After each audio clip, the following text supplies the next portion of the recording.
যখন মক্কা থেকে মদিনাতে হিজরত করলেন,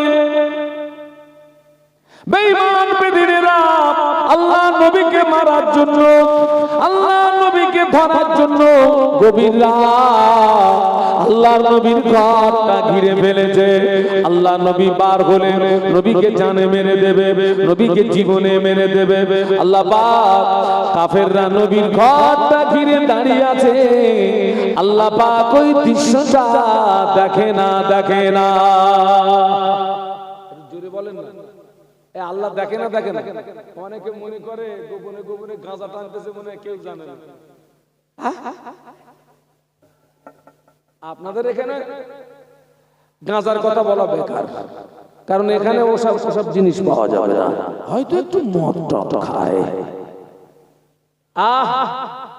আছে এই গাঁজা টানতে মাঠে আছে নাকি?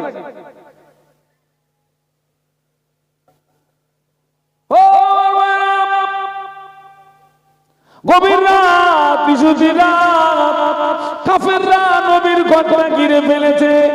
আল্লাহ পাক ওই দৃশ্যটা দেখতে পেয়ে ফেরেশতা জিবরাইলকে পাঠিয়ে দিলেন, জিবরাইল চলে যাও, আমার হাবিবকে গিয়ে বলো এই মুহূর্তে মদিনাতে হিজরত করতে বলো। ফেরেশতা জিবরাইল আলাইহিস সালাম আল্লাহ নবীকে সালাম দিয়ে বলেন, ইয়া রাসূলুল্লাহ, হাবিবাল্লাহ, কাফেররা আপনার ঘরটা ঘিরে ফেলেছে, আপনাকে জানে মেরে দেবে। আল্লাহ পাক আমাকে দিয়ে সংবাদ পাঠিয়েছেন আপনি মদিনায় হিজরত করুন। আল্লাহ নবী বললেন, ও ভাই জিবরাইল, আমি যাব কি করে?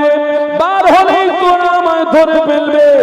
জিবরাইল আমিন আলাইহিস সালাম বলেছিলেন, ইয়া রাসূলুল্লাহ, ইয়া হাবিবাল্লাহ, হুজুর আপনি ঘাবড়াবেন না, আপনি শুধু এক মুষ্ঠ বালু ওদের দিকে নিক্ষেপ করে দিন। ওই বালুটা লাগাতে হবে কোথায়? দায়িত্বটা স্বয়ং আল্লাহ নিয়েছে। বলুন সুবহানাল্লাহ, আরো জোরে বলুন সুবহানাল্লাহ। আল্লাহ নবী এক মুষ্ঠ বালু বেঈমানদের দিকে নিক্ষেপ করে গভীর রাত, বিশুদ্ধি রাতে আল্লাহ নবী সোজা আবু বকর সিদ্দিক রাদিয়াল্লাহু আনহুকে সঙ্গে করে নিয়ে আল্লাহ নবী জাবালে সুরে গিয়ে আত্মগোপন করলেন। কোথায়? জাবালে সুর, এটি একটি পাহাড়। ওই পাহাড়ের উচ্চতা হচ্ছে 5000 ফিট। কত উঁচু বলেছি? 5000 ফিট উঁচু। আর এই 5000 ফিট পাহাড়ের চূড়ায় সংকীর্ণ একটা গুহা। আমার ভাইরা, আল্লাহ নবী কষ্ট করে মদিনায় পৌঁছে গেলেন। একটু সুবহানাল্লাহ বলুন, একটু মহব্বতে বলুন। আল্লাহ নবী কাফেরদের এড়িয়ে লুকিয়ে কষ্ট করে মদিনায় পৌঁছে গেলেন।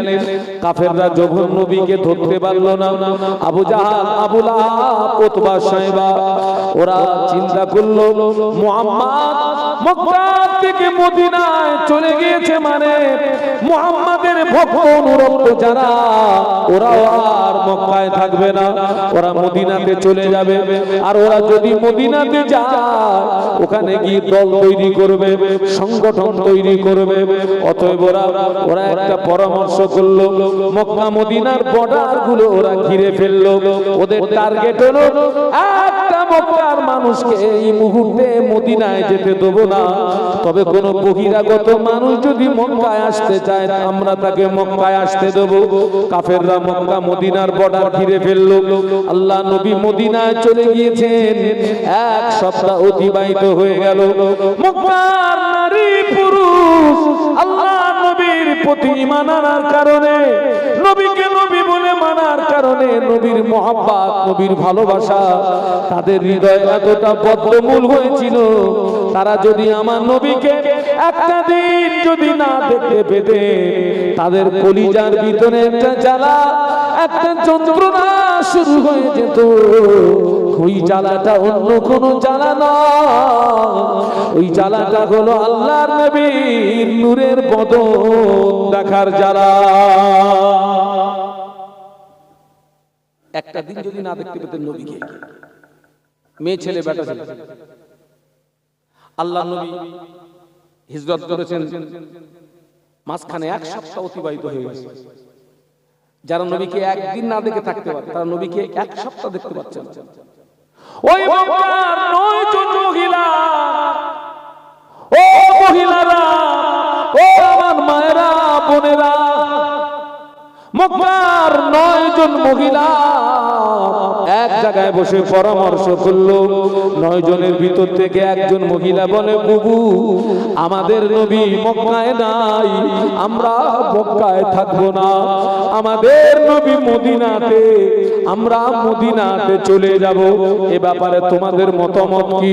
আর 8 জন মহিলা বলে, বুবু আমরা তোমার মতকে সমর্থন করলাম, আমাদের নবী মক্কায় নাই, আমরা মক্কায় থাকবো না, আমাদের নবী মদিনাতে, আমরাও মদিনাতে চলে যাব।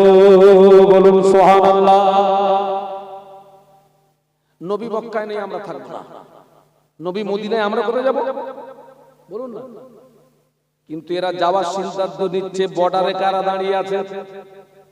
আবু জাহাল, আবু লাহাব, উতবা সাহেব আর বাহিনী দাঁড়িয়ে আছে, গেলেই তো ধরে ফেলবে।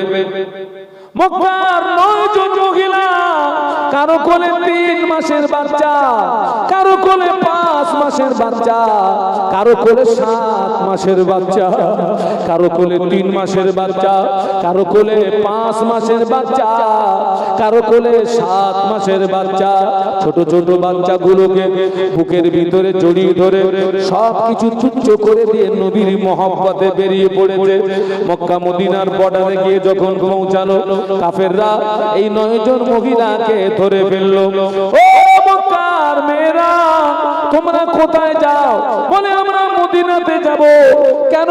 আমাদের নবী মক্কায় নাই, আমরা মক্কায় থাকবো না, আমাদের নবী মদিনাতে, আমরা মদিনাতে চলে যাব। ওরা যেতে দেবে না, এরা যাবে। উভয় দলের ভিতরে যখন পেড়াপেড়ি শুরু হলো, ওই রকম সময় মক্কার 9 জন মহিলার কোল থেকে বাচ্চাগুলোকে ছিনিয়ে নিল। মক্কার 9 জন মহিলার কোল থেকে বাচ্চাগুলোকে ছিনিয়ে নিয়ে মক্কার মরুভূমির বালুর উপরে কাঁটার দিয়ে শুইয়ে দিয়ে মায়ের সামনে বাচ্চাদের গলায় তলোয়ার ধরলো। ও মক্কার মেয়েরা, তোমরা যদি মদিনাতে যাও, তোমাদের বাচ্চাগুলোকে জবাই করে দেবো, ফিরে যদি বাড়ি যাও, জীবিত বাচ্চা তোমাদের ফিরিয়ে দেবো। মক্কার মেয়েরা বলেছিল, ও কাফেরেরা, বেঈমানেরা, তোরা আমাদের বাচ্চাদের মেরে দিবি দে, আমরা আমাদের বাচ্চাদের মহব্বত ভুলতে পারি, কিন্তু আমাদের ধরে যতক্ষণ জান থাকবে আল্লাহর নবীকে ভুলতে পারবো না। একটু জোরে বলা যায় না? একটু মহব্বতে বলা যায়? আমরা বাচ্চাদের মহব্বত ভুলতে পারি, কিন্তু নবীর মহব্বত বলুন বলুন। আর আমরা নবীকে ভুলতে পারি, কিন্তু বাচ্চা ছাড়া যাবে না নাকি?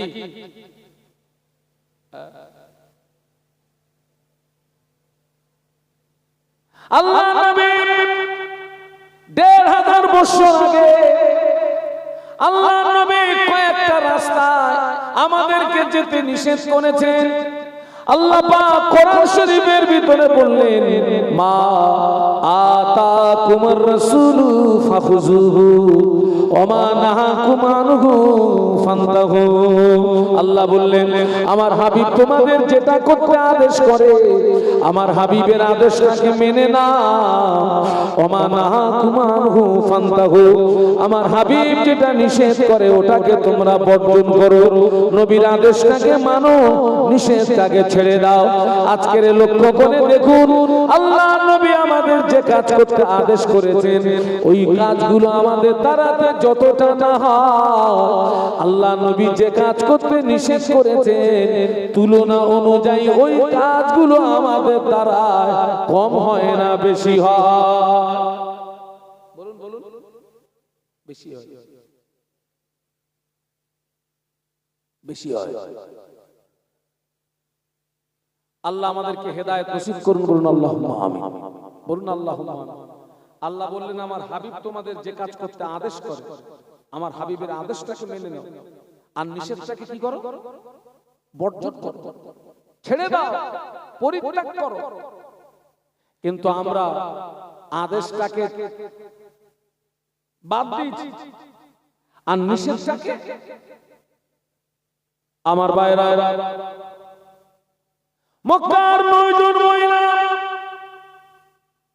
বাচ্চাগুলোকে ছিনিয়ে নিয়ে মক্কার মরুভূমির বালুর উপরে কাতার দিয়ে শুইয়ে দিয়ে বাচ্চাদের গলায় তলোয়ার ধরলো। ও মক্কার মেয়েরা, তোরা যদি মদিনাতে যাস তোদের বাচ্চাগুলো সবাই করে দেবো, ফিরে যদি বাড়ি যাস জীবিত বাচ্চা তোদের ফিরিয়ে দেবো। মক্কার মেয়েরা বলেছিল, আমরা বাচ্চাদের ভুলতে পারি, ধরে যতক্ষণ জান থাকবে আল্লাহর নবীকে ভুলতে পারবো না। এই কথা বলার পরে মক্কার কাফেররা মায়ের সামনে বাচ্চাদের গলায় তলোয়ার চালিয়ে দিল, মায়ের সামনে বাচ্চাদের গলায় ছুরি চালিয়ে দিল, মায়ের সামনে বাচ্চাগুলো ছটফট করতে করতে মারা গেল। ওরা বাচ্চাগুলোকে মেরে দিই, ওরা বাচ্চাগুলোকে মার্ডার করে দিই। কিছুটা দূরে দাঁড়িয়ে তামাশা দেখছে, দেখি না ওরা মরা বাচ্চার মহাব্বতে মক্কায় থাকে না মুহাম্মাদের মহাব্বতে মদিনায় যায়। ও মক্কার 9 জন মহিলা মরা বাচ্চা, রক্ত মাখা বাচ্চা, খুন মাখা বাচ্চাগুলোকে মক্কার মরুভূমির জমিন থেকে উঠিয়ে নিয়ে বুকের ভিতরে জড়িয়ে ধরে আল্লাহ পাকের দরবারে দোয়া চায়। ও রব্বুল আলামিন, আল্লাহ পাক তোমার নবীকে মহব্বত করার কারণে, তোমার নবীকে ভালোবাসার কারণে, তোমার নবীকে প্যার করার কারণে আমাদের বাচ্চাগুলোকে জবাই করে দিল, আমাদের বাচ্চাগুলোকে কুরবানি করে দিল। আল্লাহ পাক মরা বাচ্চাগুলো মক্কার জমিনে কবর দিয়ে নবীর মহব্বতে মদিনায় চলে যাচ্ছি আল্লাহ। তবে দোয়া করি কিয়ামতের ময়দানে আমাদের বাচ্চাদের সঙ্গে আমাদের পরিচয় করিয়ে দিও। একটু মহব্বতে বলা যায় না? মক্কার 9 জন মহিলা বাচ্চাগুলোকে মক্কার মরুভূমির বালু ফাঁকা করে কবর দিয়ে দাফন দিয়ে রক্ত মাখা শরীরে, খুন মাখা শরীরে আল্লাহ নবীর কাছে পৌঁছে গেলেন। আল্লাহ নবী জিজ্ঞাসা করেন, ও মক্কার মহিলারা, তোমাদের গায়ে কেন রক্ত? তোমাদের চুলগুলো কেন এলোমেলো? তোমাদের চোখে কেন পানি? ও মক্কার মেয়েরা, তোমাদের গায়ে কেন রক্ত? চুলগুলো কেন এলোমেলো? চোখে কেন পানি? ইয়া রাসূলুল্লাহ, আপনি আমাদের রেখে মদিনায় চলে এসেছেন, আপনার জন্য আমাদের কলিজার ভিতরে একটা জ্বালা যন্ত্রণা শুরু হলো। আপনাকে দেখার জন্য আমরা মদিনায় আসছিলাম। মক্কার বেঈমানেরা আমাদের বাচ্চাগুলোকে ছিনিয়ে নিয়ে বাচ্চাগুলোকে জবাই করে দিয়েছে। ইয়া রাসূলুল্লাহ, মরা বাচ্চা, রক্ত মাখা বাচ্চা, খুন মাখা বাচ্চাগুলোকে মক্কার মরুভূমিতে দাফন দিয়ে মদিনার জমিনে এসে আপনার নূরের চেহারাটা দেখার সঙ্গে সঙ্গে আমাদের কলিজার জ্বালা ঠান্ডা হয়ে গিয়েছে। আরো জোরে বলুন সুবহানাল্লাহ। আজকে আমরা কি করছি দেখুন তো, এত মাহফিল হচ্ছে, বেনামাজি, বেরোজগার, সুদখোর, মদখোর, আলঠালা, দোরঠালা, বেনামাজি, বেরোজগার, সুদখোর, মদখোর, দোরঠালা, আলঠালা বেড়েছে না কমেছে? কে ভাই কথা বলেন না কেন? বেড়েছে না কমেছে?